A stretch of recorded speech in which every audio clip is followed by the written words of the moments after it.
Халқымыз көктемнің алғашқы шуақты күнінде өнегесі мол, мәні ерекше мерекені атап өтеді.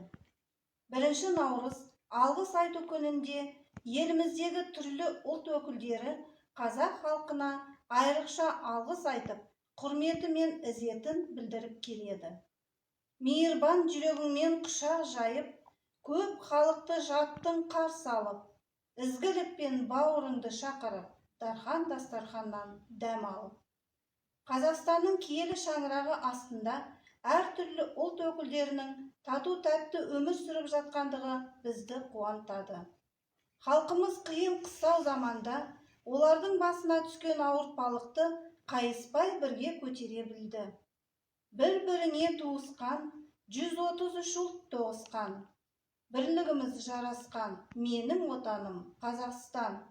Алғыс айтамын мен саған деп, Ақтоғай орталық кітапханасының ұйымдастыруымен әр ұлт өкілдерінің алғыс айту сөздерін қабыл алайық. Бедика хылшу, дауде алдойлшу, дау ирсида хархылшу.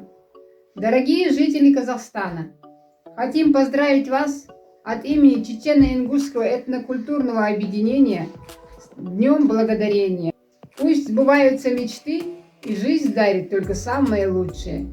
Счастья, радости, здоровья, успехи и всего самого наилучшего.